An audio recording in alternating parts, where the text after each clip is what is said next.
يا جميلة، يلا تعالي ابغاكي بسرعة. وشنو هذا ترتيب؟ وشنو هذا؟ بس تاخذ فلوس فلوس فلوس يا ناس، جننتني. ما تشتغل زي ناس، الحين تطلب من بيتي زي كلب. تعالي اوريكي. استغفر الله العظيم. يا جميلة تعالي نبغاكي، اقول لك كم 100 مرة ما تفهمين كمان كلام. لا حول ولا قوة الا بالله. وشنو هذا ترتيب؟ وشنو هذا؟ هي ما ترتيب يعني بيتها حقها زي تخلي زي كده منكوش. بسرعة تعالي ابغاكي.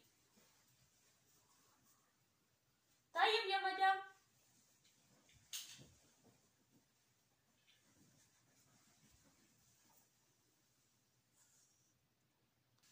نعم يا مدام.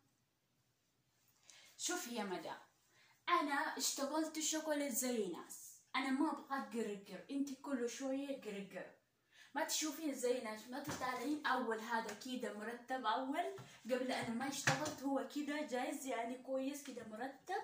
بالله انت خوف من الله، بس تكلم ما تركز زي ناس.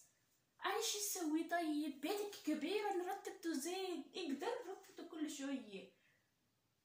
استغفر الله العظيم. خلاص يا مدام اقول لك هذا، اعطيني حسابي انا اروح لبيتي. يس، انا انسان انت انسان كمان، انا يقدر يشتغل ما يقدر. خلاص خليني اروح لبيتي.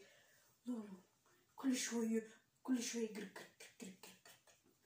انا ما جلست ولا شويه، اشتغل زي الناس 24 ساعه. ممكن انا نوم 5 ساعات بس يشتغل. بس هي تقول ما في اشتغل. ما الحين ايش في هذا؟ شوفي هذا مرتبة، هذا مرتبة. ايش المشكلة؟ بس تقول بقر.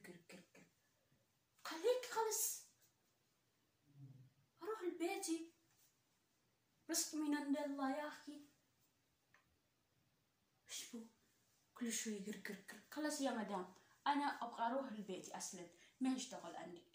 تمام، يلا ماشي، مع السلامة. اتيني حساب حقي، انا اروح لبيتي. كل شوية يعني اشتغل. ما قالتي كويس. كل شوية ما في ترتيب كود، ما في ترتيب كويس. كل شوية يعني كيف يعني ترتيب؟ طيب كيف يعني اشتغلت زي ناس. جننتني انتي كمان، مو بس انا جننتك يعني.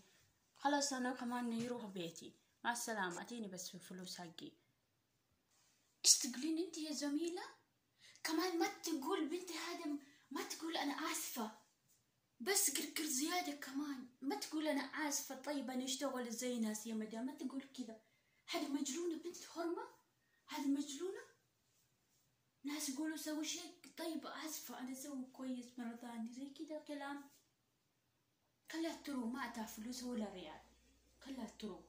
يلا اطلب يا جميلة السواق حقك عشان شلك زي كلبة من برا. اطلي من بيت حقي، ما أبغى زيك بنت وسخة. ما ترتبين زي الناس، ما ترتبين نفسك، ما ترتبين بيت. كل شيء رمضان جاي، بيت ما في مرتب.